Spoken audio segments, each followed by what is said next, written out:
So it looks like we got a breaking co-main event change. Costa just got a bacterial infection. He's out.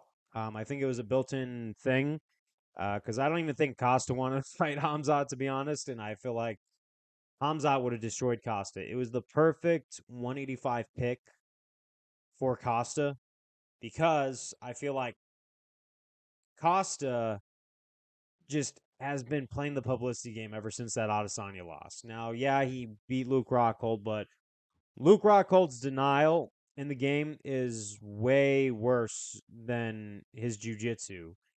Way stronger than his jujitsu by far. And also you see him go on bare knuckle with Mike Perry and get his teeth knocked out, and then it all just makes a whole lot of sense. I think Rockhold needs to stick with modeling because, like, literally that guy is pretty good looking. I'm not gonna lie. He doesn't have anything left to prove because he's already fought at that level and gotten a belt a long time ago. But yeah, Rockhold, if you're ever listening to this, I really just hope you stick with Gucci and Balenciaga and all those guys and do some modeling work for them. That might be a little more up your alley at this stage in your life. Um, but we're gonna have Usman versus Chimaev instead. Now, Usman deserves this fight. This kind of derails the momentum I was hoping Khamzat was going to get. I think that Khamzat needs a little bit more momentum or more credibility. I would like to see him either fight Adesanya or one of those other top guys, Cannonier, before he even thinks about a 185 title shot. So, to be honest, I mean, this is a so-and-so replacement, but I'm more happy for Usman to have a send-off fight because, yeah, I think Khamzat is going to win this one. Usman is older. He's past his prime.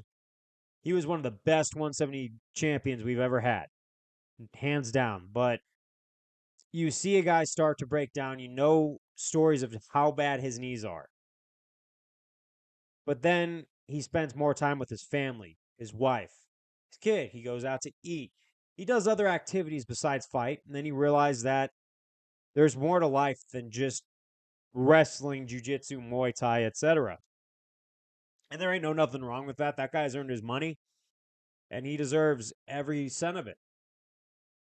Uh, but I think that what he should do is if he loses to Hamzat or wins, because I don't want to count him out 100%,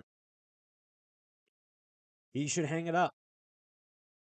I really just think that he's getting to that point. He's always going to go down in my personal Hall of Fame. He's got a spot right here in the Hall of Fame of my heart as an MMA fan. But he's going to have a spot in the UFC Hall of Fame too. I'll tell you that much. But Kamzat is hungry. He's going to prove something. He wants another dominant finish. Do I think it's going to be kind of like that Kevin Holland thing? Not quite, but I think if he wins, it's kind of just going to be that same aura where it's just like you didn't really beat one of the top dudes. You just beat someone from a lower weight class that was already in your weight class, right? That this fight was supposed to happen a long time ago. But that I'm just going to go on another thing before I close this out, just because I want to blast through my points, leave it at that. With Hamzat, I see a guy who's got a lot of talent, raw talent. He's an anomaly in that octagon. Ever since he knocked out Gerald Mershaw, I said that this guy is special, right? This guy has been through some stuff and he's an anomaly. He's bred for this sport. And the Li Jinjiang fight, oh, that was music to my ears. Winning over Gilbert Burns, as nail bitey as that fight was, good on you for going up against like the number one guy in the division and having a close fight when you don't have much credibility to your name. It shows that you can make a jump in the rankings. It shows what you are made of.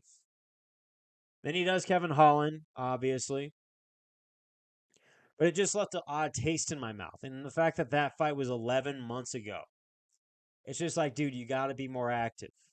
You could be a star in this sport.